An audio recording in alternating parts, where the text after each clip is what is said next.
How to upload 4K video to YouTube without quality loss.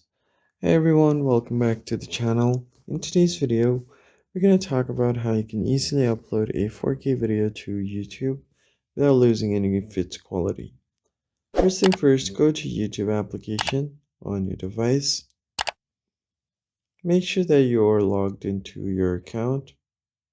Now all you have to do to add a new video is click on the plus icon at the bottom. Now just select any video or photo you want. Just go ahead and tap on next.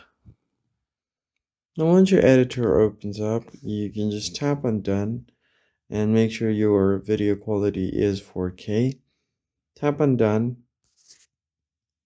If you want, you can just edit it, but I suggest you leave it as it is and edit it beforehand so that you won't lose any quality in the process. Tap on next. And you can easily add your detail, then add a title, and you should be good to go. Tap on upload at the bottom, and you have successfully uploaded a 4K video without losing its quality. I hope this tutorial was helpful. Hit the like button down below and subscribe. I'll see you guys in the next one.